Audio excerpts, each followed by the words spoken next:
Hey, Steve Piper here. One of the things you're going to get really good at as you build your music career is launching your music. This is a hugely important skill. It literally means the difference between creating a career and spending the rest of your life at your day job, or not creating a career. I mean, it's really critical. What most musicians do is they finish an album that they work years on in some cases, and they throw it up on Tunecore or Bandcamp or CDBaby or whatever, and then they pray that somebody will find it and they'll make some money off of their art. Well, if you've tried it, you know that this is not a very high probability of success. It's not really the way to go. And you're totally relying on luck, that somebody will stumble across your music in a sea of millions of other songs. A much better way to do it, as we've described in this free video series, is to build an email list full of engaged fans and customers who love your music.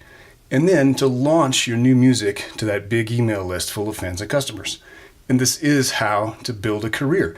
It's how your new music sells instead of just getting lost in the sea. So today we're going to get a little bit meta. As you know, we're in the middle of our launch for the Six-Figure Musician Training Program. And I thought it would be a fun time to teach you a bit about how launches work and how you want to use the launch process to launch your music. So we've included a little excerpt from our launch lesson in the Six-Figure Musician Training course. I hope you get a lot out of it. So lesson 2 of the launch module, the launch process. So here's the big picture. You've studied your genre, you've developed your musical chops, you produced an undeniably good product. Now it's time to launch it to the world. So you're going to use the power of story. And in the first lesson I told you a bunch of stories. We talked about the hero's journey as the backbone of basically all the stories that are told in Hollywood, all the stories that are told on TV, all the stories that are told in books, and many of the stories that are told in songs.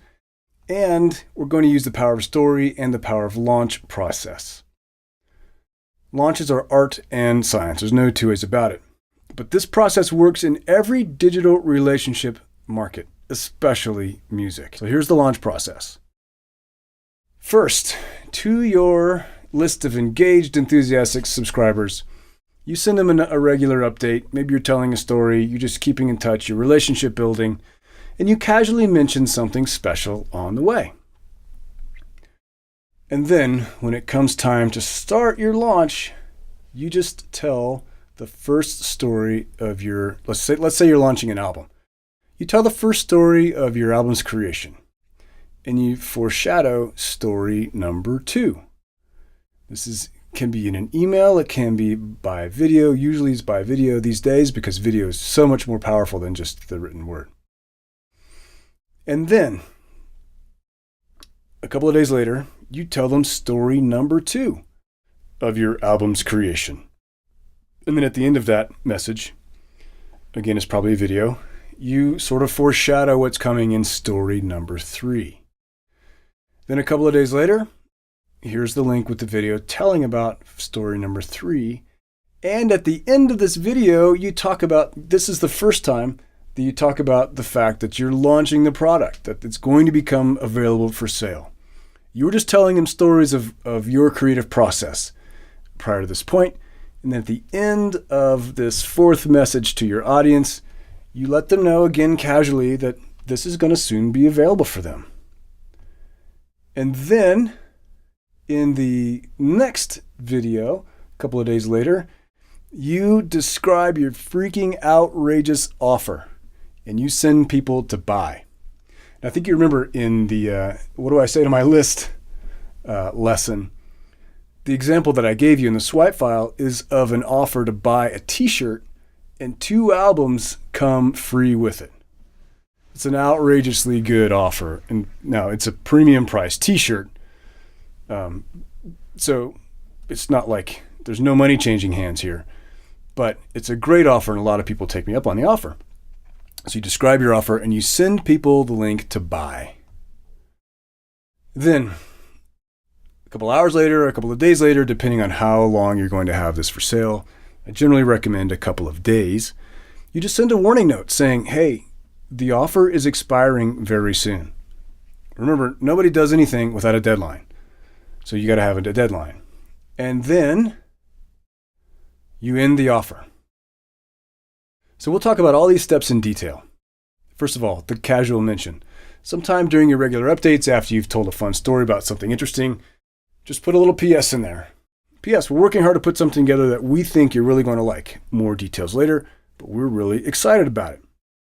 So that's the casual mention. And you actually saw this in the swipe file too, at the end of one of the messages on the welcome sequence. It's also a great idea in this process to ask for direct fan feedback about what they like. You can say something like, PPS, someone mentioned that they'd like to hear more guitar solos in our songs. We're not sure that's still a thing. What do you think? More solos? Or has a guitar solo gone the way of the dodo? And yes, people really write back to you, and you need to make it a point to write them a personal response, if at all humanly possible. And by that I mean, unless you're Taylor Swift, it's probably humanly possible that you can respond in person. Because remember, business is relationships, and you can't mail it in. All right. So that's the casual mention. Step number 2 then is story number 1. And this is really the start of your launch, but it's so low key that people don't really realize that's exactly what's happening. That's precisely the way you want it. You don't mention anything about your launch yet. You can do this in an email, but the strongest connections come from video. So shoot a video. Remember, we talked in the tools section about video being a great medium of discovery and also a great way to connect with fans. Seeing your face, listening to your voice is a much more powerful connection than just reading words on a computer screen. Tell a story about something that happened during the process of making your product. And again, we'll just assume it's an album. For example, maybe your bass player got sick during recording, so the lead guitarist had to stand in on the bass for a couple of songs. And this happened, who was I watching a while ago? I like to watch music documentaries about big, hugely successful, famous bands. And I think it was Chevelle. I think Chevelle's bass player had to stand in on the drums for maybe even a whole album. Their drummer got super sick. Anyway, that's an interesting story, so tell that story. Or maybe the singer got laryngitis, which is why the whole band sings the chorus, whatever. Maybe a pipe froze and your studio was flooded after it thawed. Whatever interesting happened. Story number 1 in this video or email, but again, video is better, by foreshadowing the next story. And here's what I mean. You might say something like, that was pretty crazy, but it was nothing compared to what happened next, and we'll tell you all about it in tomorrow's video. So step 3 is to tell story number 2, and then you repeat the process, right? You tell your second story, and you foreshadow the third story. It's important that you still don't say anything about a product sale coming up. You're still building connection with fans. And there's nothing at all sneaky or disingenuous about this. You're building a genuine connection. Even if later on your fans don't buy whatever it is you're offering, they will still end this process feeling better about you. The process is about strengthening your human connection with your fans and also building up the value of your offer. You're not pushing them away, you're actually drawing them closer to you. Even if they don't ever end up buying, they're going to end up being closer to you. And they'll eventually buy something. Step 4 is the third story. And in the third video, you tell your third story. And then at the end of it, you mention that something special is on the way in the next video. You've worked very hard to put it together. You're very proud of the way it's turned out. You're excited to get it into your fans' hands. More details tomorrow. And then it's launch day. So this is the 4th video.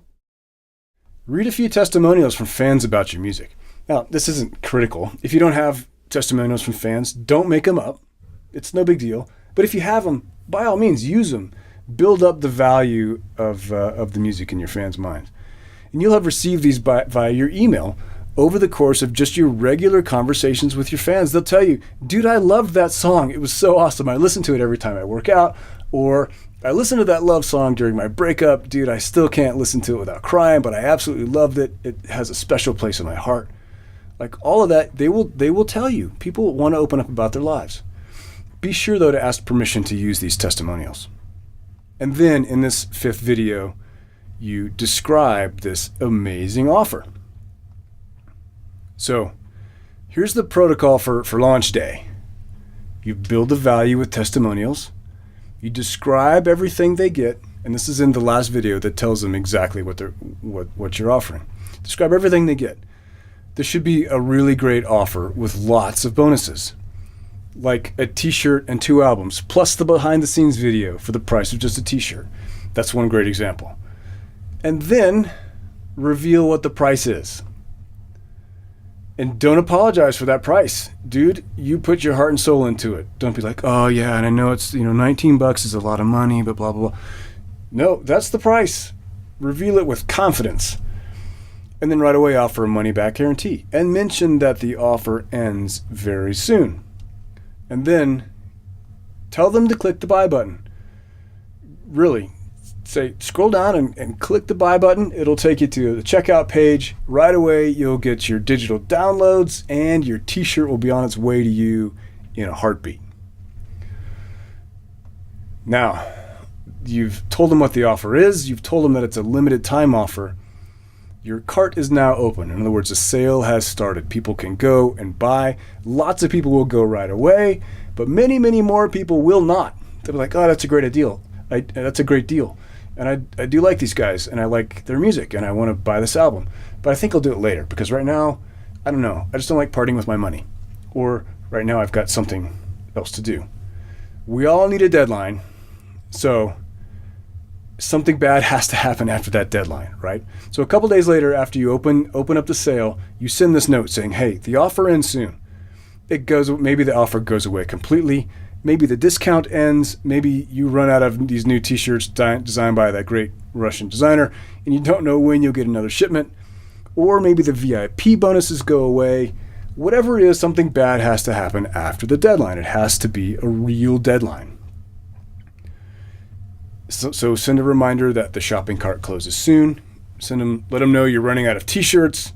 Let them know the VIP offer expires soon. Whatever it is, don't miss the chance to get X, Y, Z and A, B, and C. Or heads up, the price doubles after this short subscriber-only VIP deal. Whatever the negative consequences are, make sure you let folks know, hey, at the end of this, the price really does go up. And then step 7 is to end the offer. Send a final warning. Hey, it's over tonight at midnight. Remind them of your money back guarantee. Be sure to include the link to your checkout page. Remind them of everything that they're going to get. And then you actually do have to end the offer when you say you will. And so here's the biggest question people have. They'll say, won't I make more sales if I don't end the offer? Like if I just make it available for sale forever? Absolutely not. Your offer must have scarcity.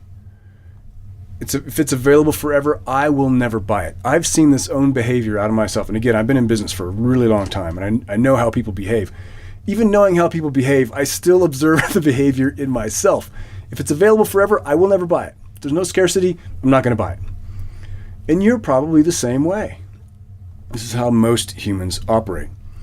But if you offer me a great deal with a looming deadline, I will take action. Often I will take action on the day of the deadline, maybe even just an hour or two before. And you'll see, so will your fans, you'll see that maybe 40% of your sales come in on day 1, 10% of sales will come in over the next few days, and then another 40% of your total sales will show up on your last day, right before the deadline. So this really does work. You'll sell more than double. Okay, there it is. Pretty simple. Pretty straightforward. And don't worry if you're thinking, wow, that's not simple at all. There's plenty of lead up in the course so that you'll totally understand all those concepts by the time we get to the launch lesson in the 6-figure musician training program.